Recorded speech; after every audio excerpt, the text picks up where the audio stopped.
요새도 하는지 모르겠는데 예전에 TV에서 고향에 계신 부모님들, 할아버지, 할머니 찾아가서 도시에 나가 있는 자녀들에게 얘들아 나 잘 있다 걱정하지 말라라고 영상 편지도 보내고, 또 이 노부부 할아버지 할머니 서로 뭐 게임도 해서 상품도 주고 하는 그런 프로그램이 있었습니다. 지금도 그 프로그램 생각할 때마다 기억나는 장면이 하나 있습니다. 이 스피드 퀴즈 하면서 빨리 낱말 맞히기 문제를 내고 이제 맞추는 것이에요.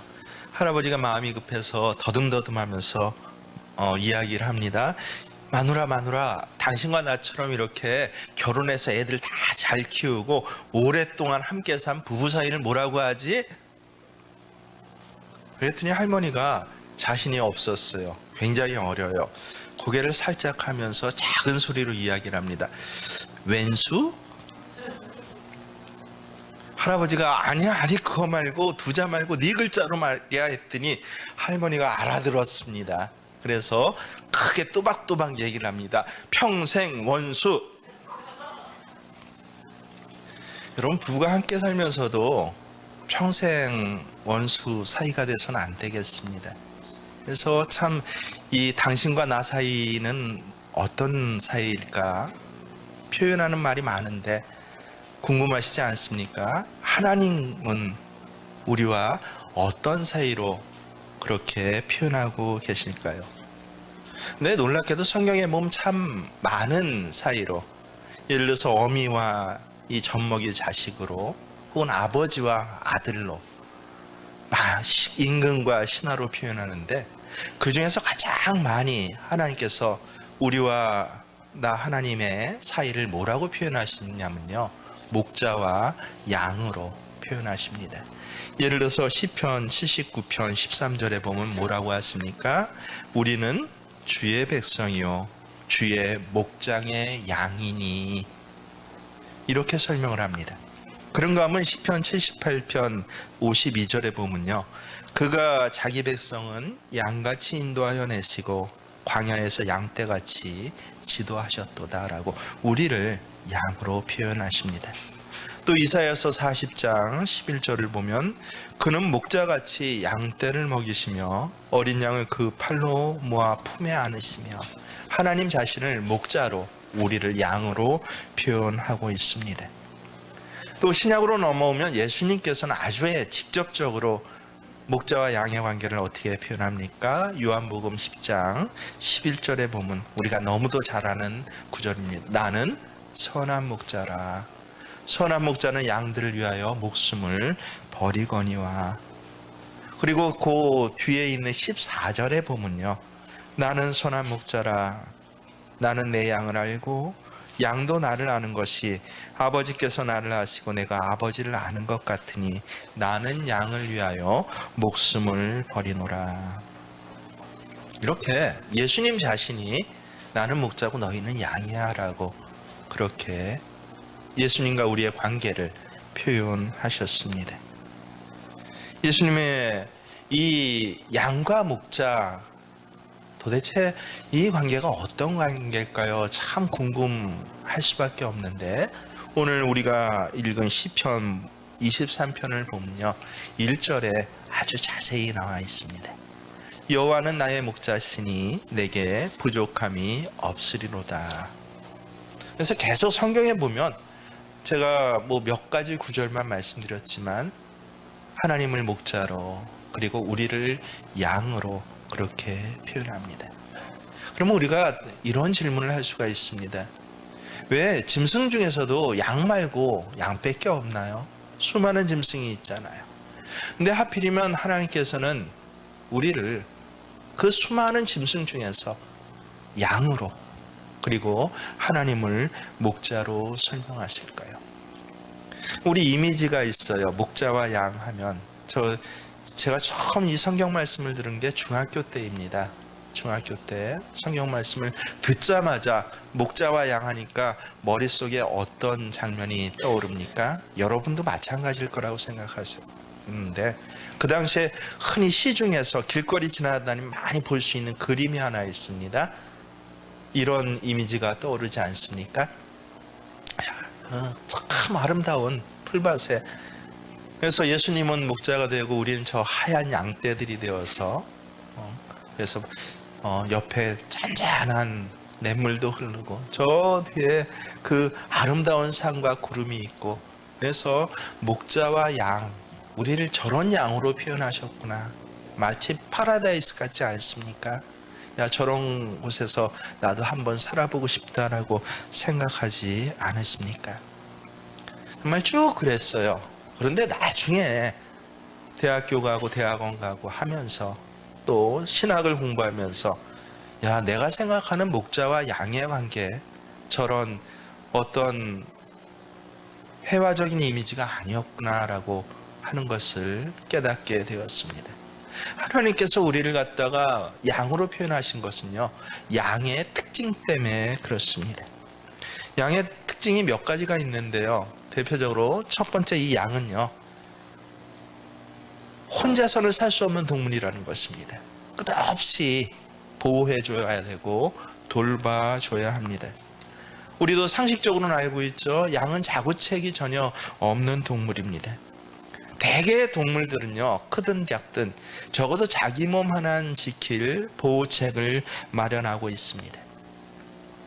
몸의 색깔을 바꿔서라도 자기의 적들로부터 자기를 숨기게 됩니다. 때로는 이빨에 독을 숨겨놓다가라도 그렇게 자기 몸을 지키는 자구책이 있어요. 우리가 잘 아는 스컹크와 같은 동물은 어떻습니까? 방귀, 고약한 냄새에 방귀를 뀌어서라도 자기 목숨을 보존할 수 있습니다. 방귀 뀌는 것도 능력이에요. 그런데 이 양은요, 놀랍게도 자구책이 하나도 없습니다. 겉으로 볼 때 간혹 큰 그리고 두꺼운 뿔 달린 양도 있어요. 재밌는 것은요, 이 뿔이 자기를 지키고 보호하기 위해서, 자기를 잡아먹으려는 그 적들을 공격하거나 도망가기 위해서 쓰이는 것이 아니고, 참 기가 막힌 것은 자기들끼리 싸움하는 데만 이 뿔을 사용한다고 합니다.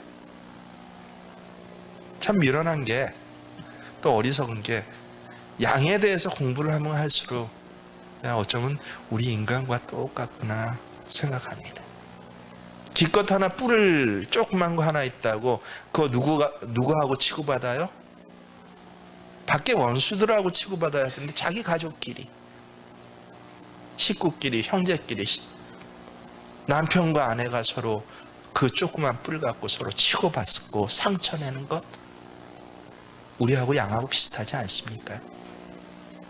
그런가 하면 양은요, 방향 감각이 없기로 아주 유명한 짐승입니다. 그러기도 쉽지 않대요. 꼭 저하고 똑같습니다. 신방 가서 아파트 단지 한번 들어갔다 나오면 동서남북 구분하지 못하는데, 그래서 이 내비게이션이 저한테는 꼭 필요한데요, 이 양은요, 내비게이션이 없어요. 방향 감각도 없습니다. 그래서 참 희한하게도 목축하는 짐승 중에 제일 방황하기 쉬운 게 양이라고 합니다. 모든 동물들은요, 자기 집을, 적어도 자기 집 하나는 쉽게 찾아옵니다. 수천 킬로, 수만 킬로를 날아서 찾아가는 그러한 동물도 있지만, 적어도 1km, 2km 내에 있는 자기 집은 다 찾아옵니다. 3km라도 찾아와요. 근데 참 희한하게도 양은 못 찾아온대요. 거기다 양은 지독한 근세안입니다. 1m 밖이 안 보여요. 그래서 1m 안에 있는 풀만 보인다고 합니다. 참 희한하죠? 어떻게 만들어져도 그렇게 만들어졌을까요? 그래서 일단 길을 잃었다라고 하면은 그 다음부터는 어떻게 됩니까? 눈이 어두운 데다 방향 감각도 없어서, 그래서 자기 힘으로 길을 돌이켜서 찾아오는 것, 그것은 불가능하다고 합니다. 그러다 보니 이 양이, 가만히 보세요. 왜 하나님이 이 양을, 우리하고 양을 비유했을까? 방향감각 없는 거 나하고 비슷하구나. 이사야서 53장 6절에 보면 우리는 다 양 같아서 그릇 행하여 각기 제 길로 갔거늘 여호와께서는 우리 모두의 죄악을 그에게 예수님에게 담당시키셨도다. 자기가 잘못하고 길 잃고 자기가 실수하고도 고집을 부립니다. 내 잘못 아니라고 해요. 자기 잘못조차 모릅니다. 참 제가 인생 살면서 느끼는 게 우리 잘 살고 싶잖아요. 근데 마음은 커요. 잘 사는 방법 모릅니다. 부모가 돼서는 애들을 잘 키우고 싶습니다. 누구보다 훌륭하고 멋진 아이로 키우고 싶어요. 그 마음이 얼마나 굴뚝같이인지 모릅니다. 그런데 아이 잘 키우는 부모 별로 없어요. 오히려 아이들에게 잘못된 행동을 해서 상처 주는 부모가 훨씬 많습니다. 제가 다행히 하나님 감사하게 안 그랬으면 몰랐을 거예요. 저는 세상에 이 불효자들만 있다. 부모에게 공경하지 않는 이 불효자들을 이래서는 안 돼. 이런 원칙주의였거든요. 근데 대학교 가서 아이들 한 7년 가르쳐다 보니까 그래서 한 주에 한 1,500명씩 만나고 적어도 한 50명씩 상담을 하다 보니까 놀라운 걸 알게 됐는데 뭐예요? 세상에 불효자 자식보다 자녀한테 끔찍한 상처를 준 부모가 훨씬 많다는 것이에요. 그 다음부터 제 시각 자체가 바뀌었습니다. 부모가 아이를 사랑하는 마음은 굴뚝과 같지만 왜 이 아이에게 결국은 상처를 줍니까? 왜 이 아이에게 문제거리가 됩니까? 아이가 크면 클수록 왜 커서 난 우리 엄마 같은 사람, 우리 아빠 같은 사람 안 될 거야 라고 고개를 질리도록 됩니까? 심지어는 엄마 아빠 같이 살면 난 결혼도 안 할 거야. 아예 저주의 대상이 왜 됩니까? 아이들이 불효자고 아이들이 인격이 없고 아이들이 윤리 도덕적으로 타락해서 그렇습니까? 아니에요. 부모는 끔찍하게 사랑하지만 어리석어요. 미련해요. 감정은 있는데 구체적으로 사랑하는 방법을 몰라요. 방향감이 없고 그리고 어떻게 이 아이를 키워야 되는지 모르는 거. 부부는 어떻습니까? 몇 번 주례를 하면서 제가 꼭 드리는 말씀이 있어요. 절대 이벤트로 살아가지 마십시오라고 하는 말입니다. 결혼식으로 살아서는 안 됩니다. 부부는 어긋나고 삐그덕거리고 문제가 많아요. 결코 환상의 결혼의 이후의 날을 생각하지 마십시오. 굉장히 힘들고 고달플 것입니다. 근데 이 말을 잘 안 들어요. 남들의 사는 모습은 그렇게 보지만 나하고 우리 사랑하는 자기만은 그렇지 않을 거라고. 아니요. 결혼해서 보십시오. 끝까지 세상에 무슨 일이 있어도 당신을 사랑할 거야. 그 마음은 전 진실된다고 생각해요. 하지만 결혼해서 살다 보니까 왜 평생 원수 관계가 됩니까? 왜 저 사람 때문에 못 살겠다는 관계가 됩니까? 어리석어서 그렇습니다. 잘하고 싶은데 자꾸 삐뚤어진 사랑을 해요. 왜요? 근시 아니고 방향감각이 없어요. 어느 게 바른 길인지를 알지 못합니다. 세 번째 양의 특징이 있는데 고집이 그렇게 세대요. 그러니까 자기 고집 하나 부리면 그 다음부터는 보이는 것 들리는 것 아무것도 없다라고 합니다. 그래서 사람을 질리게 할 정도라고 해요. 존 데이비스라는 분이 양에 대해서 쓴 책 가운데 이 직접 중동에서 양치는 사람의 어떤 기록들을 이야기한 것들을 아주 그대로 받아 적은 말이 있습니다. 이 중동에서 양을 오랫동안 쳤던 한 목자, 이 목동이 이야기를 합니다. 잘 들어보세요. 나는 양과 염소를 기른 적이 있다. 염소들은 보기에는 밉살스러워도 꽤 영리한 편이라서 기를 만하다. 그러나 양은 이 세상에서 가장 어리석은 동물이다. 양은 아둔하고 더럽고 겁이 많은 한심한 동물이다. 내 양은 항상 길을 잃었고 다치고 뱀에 물리기 일 수 있다. 양은 비를 피할 줄도 모른다. 나는 그래서 목자 시절을 즐거운 마음으로 회상할 수가 없다. 양은 정말 한심한 동물이다. 양을 20몇 년을 키워온, 그래서 아예 양에 대해서 너무 잘 아는 그런 목자, 중동의 한 목자가 이 존 데이비스라는 분에게 그렇게 들려준 이야기입니다. 아마 양에 대해서 진절머리가 난 것 같습니다. 이런 자료들을 쭉 이 대학교 대학원에 공부하면서 또 제가 인생을 실제로 하나하나 살아오면서 보니까 점점 고개가 끄덕여집니다. 왜 하나님께서는 우리를 양으로, 하나님을 목자로, 목자와 양의 관계로 우리 사이를 그렇게 말씀하셨는지 알게 됩니다.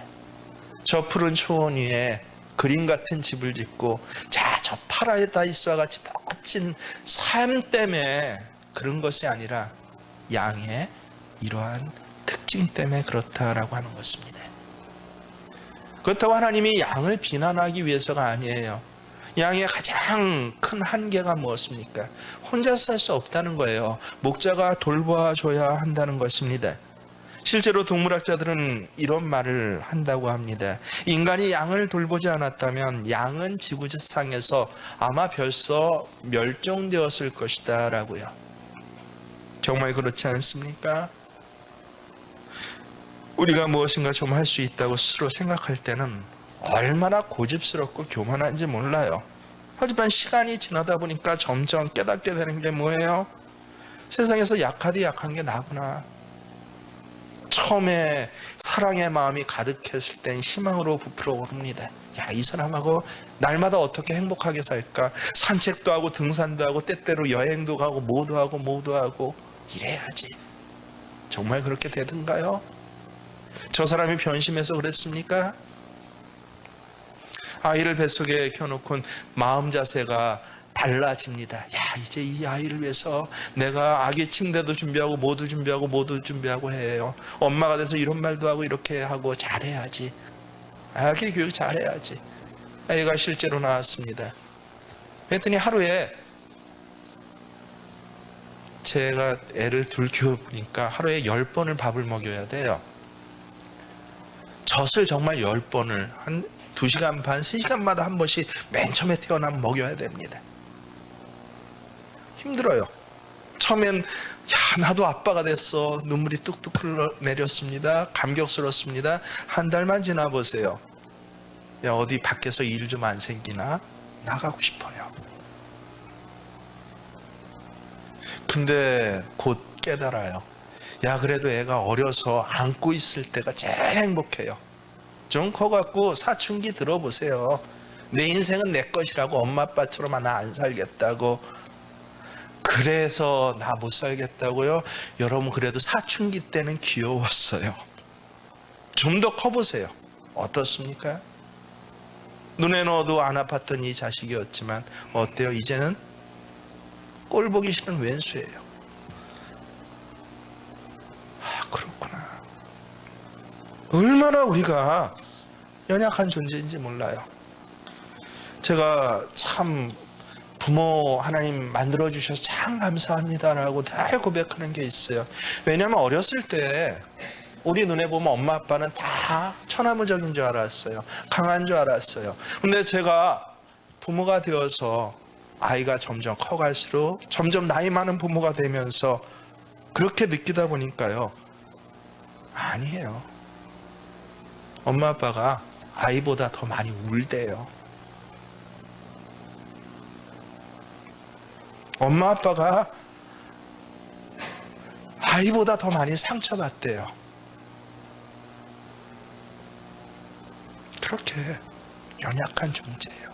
절대 혼자서는 살아갈 수 없는 존재입니다. 우리 자신이 이렇게 약한데 더 힘든 게 뭐예요? 사는 환경이 더 힘들어요. 여러분, 세상 살기 쉽습니까? 어렵습니까?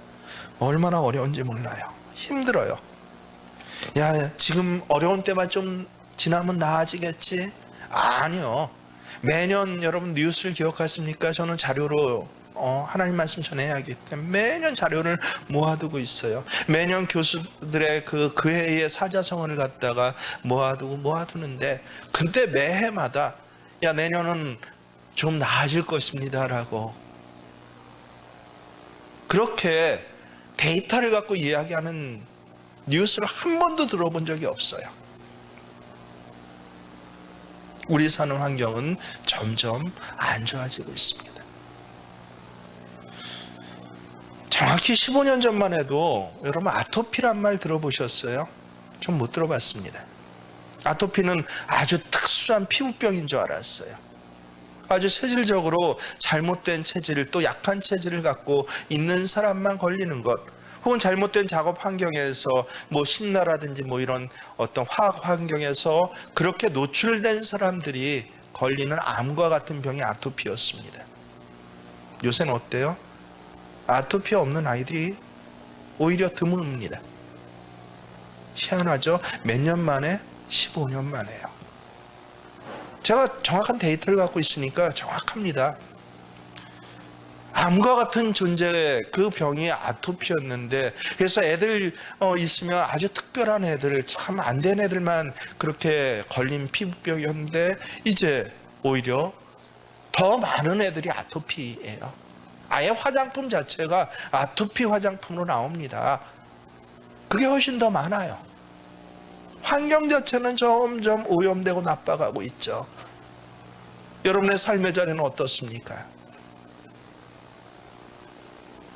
제가 그랬죠. 낭낭 몇 세요? 낭낭 18세. 우리 이 낭낭 18세를 갖다 무슨 노랫가락 저걸로 하는데 깜짝 놀랐어요. 이 병원 가갖고 그 카운슬링을 하면서 기본적인 이제 환자와 또 인간의 신체에 대해서 배우는데요. 얼마나 놀랐냐면, 인간 언제부터 늙어가는 줄 아세요? 18살 이후부터 늙어간다고 합니다. 참 희한하죠? 야, 외모는 더 아름다우고 성숙해지고 풍성해지는 것 같은데, 그런데 의학적으로는요, 왜냐하면 생겨나는 세포보다 죽어가는 세포가 더 많은 게 18이래요. 우리는 어떻게 화장품이라도 발라갖고 탱탱한 피부 유지하나 싶은데, 정확히 세포학적으로 의학적으로는 내 몸이 어느 순간부터 18부터는 하루에 새로 생성하고 활동하는 세포보다 죽어가는 세포가 더 많아지는 것. 그래서 18 이상 되신 분들 여기 있죠?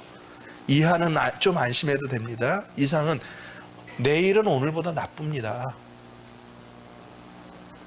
내일은 오늘보다 상황이 안 좋아져요. 나빠요. 야, 내일 좀 상황이 좋아지면, 내 몸이 내일 좀 나으면 이것도 하고 저것도 해야지. 왜 그렇게 생각한다고요? 양 같아서, 어리석어서 눈앞에 것만 보기 때문에 내일의 일이 안 보여요.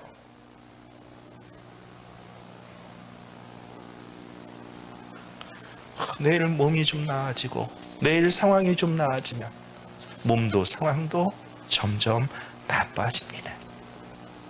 시편 23편이 바로 이런 배경에서 쓰인 시예요. 뉴질랜드 다녀오신 분들 많죠. 저는 한 20여 년 전에 뉴질랜드 다녀온 분들 학술대회인가 거기서 한 일주일간 머물면서 다녀온 부분의 이야기를 들은 가운데 제일 머릿속에 남는 게 있어요. 특별히 남북섬으로 뉴질랜드가 나눠져 있대네요. 북섬 쪽에는 딱 가면 생각나는 게 뭐다 하면 여러 저거 없대요. 끝없이 펼쳐진 평원이 생각난대요. 산이라는 게 없이 쭉 펼쳐져 있는데 거기에 어마어마한 양떼들이 풀려져서 그렇게 자유롭게 살아간다고 합니다. 근데 그 이후에도 간혹 뉴질랜드 갔다 왔다는 분들 얘기를 들어보면 다 같이 이것 하나만 얘기해요. 어디가 뭐가 좋고 얘기를 하는 게 다 다르지만 하나 똑같은 것은, 평원이 대단하더라고요. 끝이 없대요. 저도 그런 평원 한번 봤으면 좋겠는데, 끝이 없는 평원에서, 그래서 그렇게 고요하고 우리가 그림과 같이 봤던 그 파라다이스와 같은 삶에서 쓰여진 것이 시편 23편 아니에요. 시편 23편은요 중동 사막지역, 우리가 어쩌다 TV에서라도 보면 그 모습이 얼마나 열악합니까? 우리나라가 천국같이 느껴지지 않나요? 그 열악한 환경 속에서 너무 척박한 땅에서 양들이 지나고 자라기에는 고산지대의 광야를 배경으로 쓴 책이 바로 시편 23편입니다. 그래서 4절에 보면 뭐라고 그래요? 내가 사망의 음침한 골짜기로 다닐지라도 해를 두려워하지 않을 것은, 사망의 음침한 골짜기를 이야기하고 있습니다. 실제 중동의 환경은 얼마나 척박한지 모른다고 합니다. 골짜기, 깊은 골짜기가 즐비하다고 합니다. 메마르고 얼마나 열악한 자연 환경인지, 여러분 우기가 딱 3달이에요. 그런데 그 3달 가운데서도 성경에도 나오죠. 우리는 이른비 늦은비라고 하는데 순서가 바뀌었습니다. 늦은비 이른비예요. 12월부터 2월까지 딱 3달 가운데 늦은비 이른비가 내리는데 딱 보름씩만 내린대요. 그리고는 9달 내내 비 한 방울 구경할 수 없는 곳이 바로 이 팔레스틴 중동 사막 지구라고 합니다. 그래도 한 보름씩 2번 정도는 비도 맛보고 야 이거 살만도 해요. 근데 1년 가운데 이 1달 반 2달 빼고는 내내 숨도 쉴 수 없는 척박한 점. 여러분 인생은 어떻습니까? 우리 인생이 그렇지 않나요? 지난 1년 가운데 여러분 그래도 좀 살만했다는 날이 몇 날이나 됐습니까? 1년이 아니라 여러분 여기까지 오는 인생 가운데 얼마나 그래도 좀 괜찮았다 한 연도는 지금 50 사셨습니까? 40 사셨습니까? 몇 년이나 되셨습니까? 시편 23편 바로 그곳이에요. 늘 음침한 사망의 골짜기에서 살아가야 하는 것. 그것이 바로 우리 인생이다라고 하는 것입니다. 여러분 우리 인생을 살면서 흔히 머릿속으로 뉴질랜드 대평원 생각하지 마십시오. 그런 인생은 없습니다. 저도 한때 굉장히 어려울 땐요, 야 나도 그렇게 좀 평안하고 아무 문제 없는 인생 살아보면 어떨까. 늘 눕고 싶을 때 눕고 먹고 싶을 때 먹고 부족한 것이 없어서 그래서 나 쓰고 싶은 거 잘 쓰고 건강할 수 있고 나의 멋대로 할 수 있는 거 그것 하면 어떨까라고 그렇게 생각해 본 적이 있습니다. 그런데 야 그 한 책을 보고 야 이거 큰일이다. 야 그건 정말 그런 일은 있어서는 안 된다라고 그렇게 생각하게 되는데 그 책에 정확히 뭐라고 나오는지 아세요? 여러분 들어보세요. 이 뉴질랜드에 끝없이 펼쳐진 평원, 또 얼마나 아름답고 환경이 좋은지, 거기다 늑대를 위시한 양을 위협할 천적이 없대요. 참 희한하죠? 이런 것들을 쭉 열거하다가 그 다음에 한 구절을 나오는데 뭐라고 써 있느냐면 잘 들어보세요. 그러나 아이러니하게도 뉴질랜드 양들이 두려워한 것이 한 가지 있다. 어느 날 갑자기 보이지 않던 1년 내내 보이지 않던 목자가 나타나는 것을 가장 두려워한다. 그날은 양들이 다 긴장을 한다. 왜 그런 줄 아세요? 바로 도살장에 끌려가는 날이기 때문이다. 기가 막힙니다.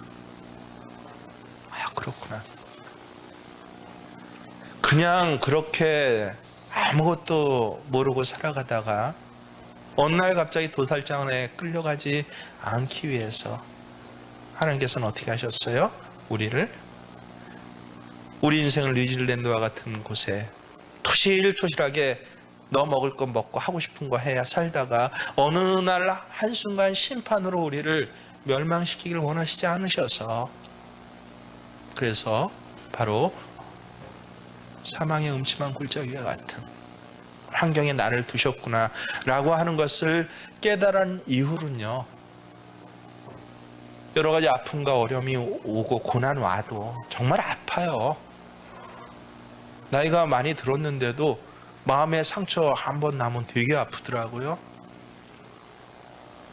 그런데도 제 마음속에는 한 번도 혼란이 없었습니다. 여러분 잘 기억하세요. 아프고 고통스러운데 혼란이 없어요. 왜 그래요? 하나님께서 나를 인도하셨기 때문에 그렇습니다. 제 인생이 그랬던 것 같아요. 중학교 2학년 예수님 영접하고부터는 남들과 똑같이 힘들고 어려운 일 많았습니다. 오히려 훨씬 더 어쩌면 남이 겪지 못한 어려운 일들, 여러분 잘 모르시겠지만 저는 굉장히 많이 겪었습니다. 스스로 쫓겨나서 겪고 스스로 내쳐져서 겪기도 했습니다. 그런데 참 희한한 것은 지금도 고백하면요, 제 인생에 혼란은 없습니다. 왜요? 여호와께서 나의 목자 되어주셨기 때문에 그렇습니다. 제가 참 좋아하는 말씀이 바로 시편 23편이에요. 23편에 보면 어떻습니까? 2절 말씀 함께 여러분 보십시오. 시작. 2절. 그가 나를 푸른 풀밭에 누이시며 쉴 만한 물가로 인도하시는도다. 제가 여지껏 양에 대해서 말씀드렸죠. 양이 푸른 풀밭에 누울 수 있습니까? 여러분에게 퀴즈 하나 드리겠습니다.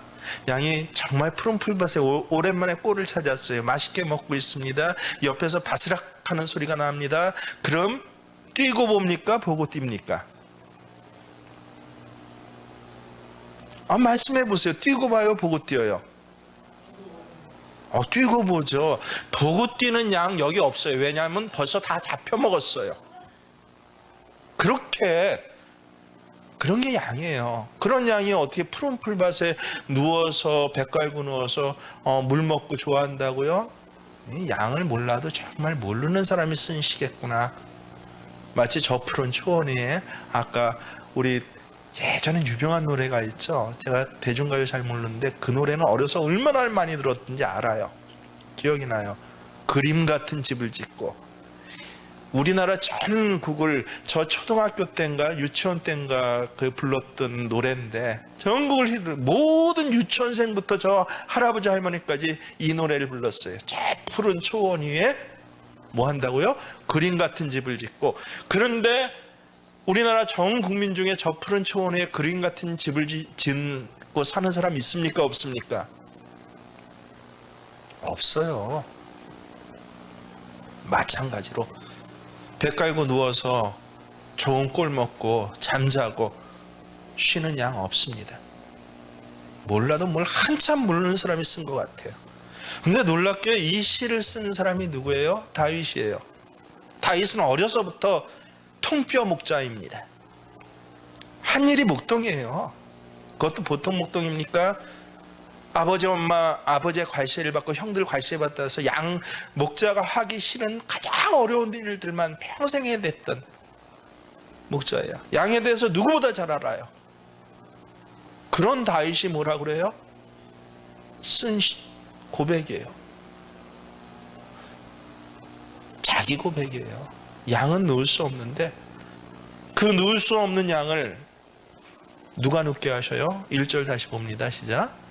여호와는 나는 내 인생상 누울 수 없는 사람인데 하나님이 내 목자 되시니까 눕게 되는구나. 기가 막힌 고백이에요. 하나님이 내 목자 되어주셔서. 이런 고백이 여러분에게 있어지기를 주의 이름으로 축원합니다. 그래서 우리가 4주간 이 말씀을 저는 시편 23편으로 이렇게 한 주 한 주 같이 고백하기를 원합니다. 여러분의 여지껏 인생사 새로 초청돼 오신 분들 혹은 올해 예수 믿었다고 하면서도 내게 부족함이 없습니다라고 고백 못 하시는 분 많잖아요. 아직도 몸 좀 나아져야겠고 아직도 돈 좀 더 벌어야겠고 아직도 자식을 위해서 뭐 할 일이 있어야 되겠고 평생 그래서 무슨 양 같죠? 한 번도 만족함이 없이 늘 두렵고 떨고 사망 음침한 골짜기에 다니면서도 근데도 목자가 못 만나지면 어떻게 돼요? 안 보여요. 어리석어요. 잘하고 싶은데 늘 파괴적인 일만 일어납니다. 조금 뿌리라도 있으면 그거 갖고 가족 간에 치고받네요. 그런 분들에게 말씀드립니다. 대전제 1절이에요. 그래서 하나님이 나의 목자가 되어주셔야 내게, 양과 같은 내게 어때요? 이 어리석고 이 미련한 내게 부족함 없습니다. 실제 예수님께서 우리에게 말씀하셨습니다. 뭐라고 말씀하셨습니까? 나는 선한 목자라. 선한 목자가 한 일이 뭐예요? 양들을 위해서 목숨을 버리는 일. 그 일을 우리를 위해서 해주셨다라고 하십니다. 우리 예수님께서는 직접 이런 말씀으로 오늘 여러분을 초대하십니다. 마태복음 11장 28절에 보면 수고하고 무거운 짐진 자들아 다 내게로 오라 내가 너희를 쉬게 하리라. 여기 오신 분들 수고하고 무거운 짐 나 지었습니다 라고 고백하시는 분 계시죠? 처음으로 이런 말씀 들었습니다 했어도 내가 몰랐는데 수고하고 무거운 짐이 나한테 참 많았구나 깨달은 분 계시죠? 혹은 오래 예수 믿었다고 하지만 믿음이 없고 인생의 길을 잃고 궤도를 이탈해서 그렇게 수고하고 무거운 짐 지신 분들 계시죠? 오늘 예수님께서 목자 되어 주셔서 여러분의 수고하고 무거운 짐들을 거두어 주신 날이 바로 오늘입니다. 찬송가에 보면 이런 회복을 경험했던 우리 선배들의 고백이 있죠. 찬송가 413장에 이런 가사가 있네요. 내 평생에 가는 길 순탄하여 늘 잔잔한 강 같든지 큰 풍파로 무섭고 어렵든지 나의 영혼은 늘 편하다. 내 영혼 평안해. 내 영혼 평안해. 여러분 이 광야 같은 세상에서 오늘 다윗과 같이 양인데도 늘 두렵고 일단은 뛰고 보는 삶을 살 수밖에 없는 나인데도 하나님 내 목자 되어주시면 내 영혼 평안합니다라고 그렇게 우리 믿음으로 함께 고백하십니다. 시작. 내 평생에 가는 길 순탄하여 늘 잔잔한 강 같든지 큰 풍파로 무섭고 어렵든지 나의 영혼은 늘 편하다. 내 영혼 평안해. 내 영혼 평안해. 여러분 다시 말씀드리는데요, 우리 인생에는 하나 깨달으십시오. 뉴질랜드 평은 없습니다. 만약에 그런 평원이 있다라고 착각하시는 분들은 딱 한 번 목자 나타났을 때 도살장으로 끌려가는 날을 살 수밖에 없습니다. 직접 예수님 말씀하셨어요. 하나님 말씀하셨어요. 그날은 아무도 모르게 도적같이 온다고요. 하지만 우리에게는 목자가 되어주셔서, 그래서 골짜기는 분명히 있어요. 밤의 달, 그 해대는 사건들과 아직도 우리를 두렵게 하는 사건들은 있을 것이지만 어떻게 하신다? 나를 내 영혼 평안 가운데 인도해 주십니다. 푸른 풀밭에 눕게 해 주십니다 라고 그렇게 말씀하셨습니다. 여러분 이 말씀에 나도 하나님을 내 목자 삼고 오랫동안 신앙생활을 했지만 내 자신이 주인이었잖아요. 그 고집, 그 알량한 지식, 그게 최고라고 생각하고 아직도 하나님이 내 주인이십니다, 목자십니다 고백하지 못하고 내 재주로 뒤에 숨겨놓은 것으로 창고 하나 짓고 내 영혼아 오늘 밤 잘 먹고 잘 살자 하는 것, 이런 분들 계시면요, 아닙니다. 이제 여호와가 내 목자십니다라고 그렇게 고백하실 수 있는 오늘 되실 주의 이름 축원합니다. 우리가 다 함께 그런 고백을 할 때 내가 그런 것을 고백합니다. 가슴에 손을 이런 분들만 올리세요. 여호와가 나의 목자십니다. 고백하신 분만 올리시기를 바랍니다. 내가 하나님 앞에서 하나님 내 주인 되는 삶을 이제 살기를 원합니다 라고 고백하신 분들, 이분들을 위해서 제가 축복하며 기도해 드립니다. 부끄러워하지 마세요. 기독교는 시인의 종교입니다. 나타내고 표시하는 종교입니다. 마음속으로 믿는 것, 불교에서 마음속으로 믿는 것 있지만 기독교에는 없습니다.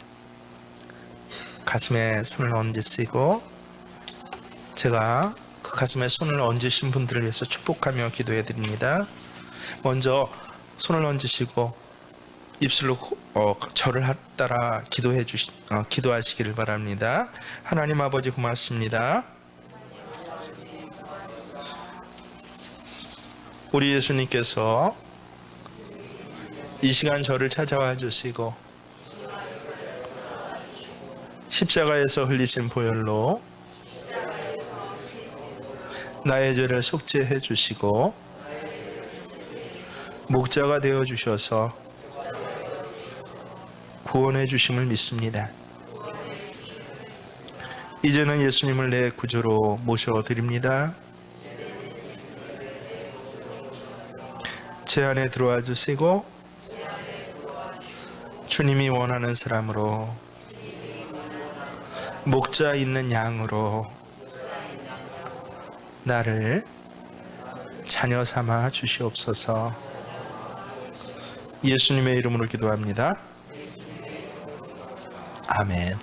이제는 제가 여러분을 위해서 축복하며 기도합니다. 하나님 아버지, 너무도 귀한 분들이 참으로 오래 예수 믿었다고 하면서도 목자가 없었던 분들이, 또 한 번도 목자 있는 삶 살아보지 못한 채 오늘 성령께서 깨닫게 하셔서 목자 있는 삶 나 살겠습니다라고 고백하게 하시고 만나주신 것 감사를 드립니다. 하나님, 이 입으로 신하여 또 하나님 앞에 이 귀한 고백을 하여서 구원과 의로 이루어 주시고 편안케 하시는 삶들, 특별히 모든 근심과 걱정이 물러가게 하여 주시옵소서. 모든 약해진 것들이 다시 하나님 소생시키시고 회복시켜 주시옵소서. 또 우리를 둘러싸고 있는 참으로 늑대와 같은 그러한 사망의 음침한 상황들로부터 저희를 지켜 주시옵소서.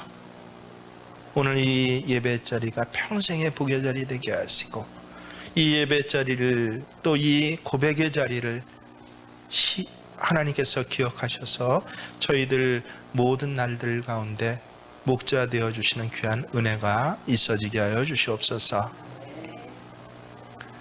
이제는 우리 주 예수 그리스도의 은혜와 하나님 우리 아버지의 지극하신 사랑하심이, 성령님께서는 우리를 내가 목자가 필요합니다라고 고백하게 하시고, 또 시인하게 하시고, 또 가슴에 손을 올려 이 귀한 신앙을 표시하게 하신 그 놀라운 인도하심이 이제 오늘 예배 자리에서 이 고백을 한 모든 예배자들 위해 함께 하시기를 간절히 축원하옵나이다.